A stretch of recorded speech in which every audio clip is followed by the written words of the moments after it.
ഞൊടിയിടയ്ക്കുള്ളിൽ വെറും 8 സെക്കൻഡിനകം കൃത്യം 11 മണിക്ക് ഒന്നാമത്തെ ഫ്ലാറ്റ് നിലം പതിക്കുന്ന അതിമനോഹരമായ കാഴ്ചയാണ് നമ്മൾ കാണാൻ പോകുന്നത്.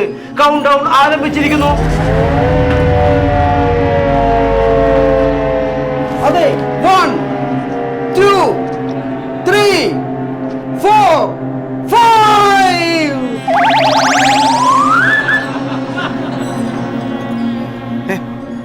അന്റെ പൊളിയത് അതെ, ഒന്നും കൂടി കൗണ്ട് ഡൗൺ ആരംഭിച്ചിരിക്കുന്നു.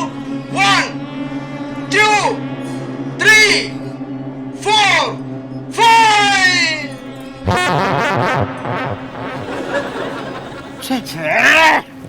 ഇതെന്താണ്? അല്ല സത്യമായിട്ട് വല്ല സ്റ്റേ ഓർഡറും കിട്ടിണ്ടാവൂ. എന്തിന് പൊളിക്കണ്ടൊക്കെ? ഏടെ ചങ്ങായി ബോംബെല്ലാം അതിന്റെ ഉള്ളിൽ കൊണ്ടുപോയി തീ കൊളത്താൻ ആള് നിൽക്കാണ്. പിന്നെ സ്റ്റേ ഓർഡർ ആളൊന്നും പറയാൻ പറ്റില്ല.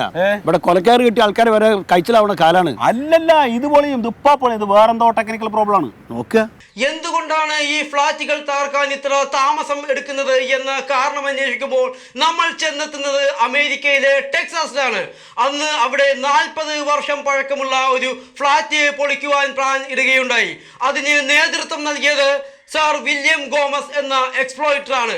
അന്ന് അദ്ദേഹം അതിൽ ബോംബ് വെച്ചപ്പോൾ മുകളിലത്തെ നിലകൾ തകർന്നു വീഴുകയും ബാക്കിയുള്ള നിലകൾ അവശേഷിക്കുകയാണ് ചെയ്തത്.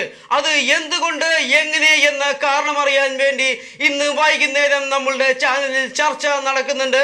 കൃത്യം 7 മണിക്ക്. എന്തുകൊണ്ട് ഫ്ലാറ്റ് തകരുന്നില്ല? നമ്മളുടെ ആ ഫ്ലാറ്റിന് കുറച്ചുകൂടി അടുത്തുള്ള റിപ്പോർട്ടറുടെ അടുത്തേക്ക് പോകാം. നോണ പറയാണ് ഈ കഴുത. നോണ പറയണ്. അല്ല, ഈ വില്യം ഗോമസ് ഓന്റെ ടീമും വരുവാ ഇത് പൊളിക്കാൻ വേണ്ടിട്ട്? പിന്നെ അല്ലാണ്ട് വേറെ ആരെ പൊളിക്കുണ്ണേ? എടാ, എന്ത് വില്യം ഗോമസ്? ആ വില്യം ഗോമസ് അല്ല ഇത്. ഇത് വേറെ ഏതോ ഭയങ്കര വിവരമുള്ള ആളാ. പത്രത്തിലൊക്കെ ഉണ്ടായിരുന്നു. ഞാൻ ആ പേര് മറന്നു പോയടോ. ബാർബാര കൃഷ്ണ.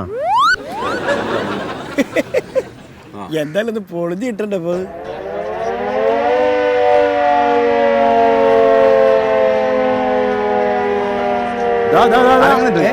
അനക്കം വെക്കുന്നുണ്ടാ? അനങ്ങുണ്ട്.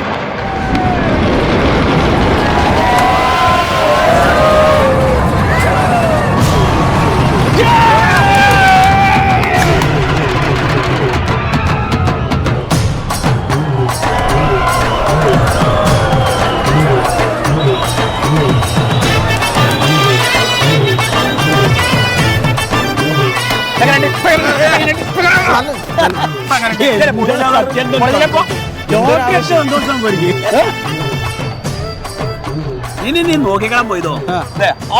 ഫ്ലാറ്റില്ലേ അതെണ്ടാ, ആ ഫ്ലാറ്റ് പൊളിക്കും. പിന്നെ ആ ഫ്ലാറ്റും പൊളിക്കും. അത് ചെറിയതല്ലേ എന്ന് വിചാരിച്ച് എന്നെ പൊളിക്കണ്ടേ?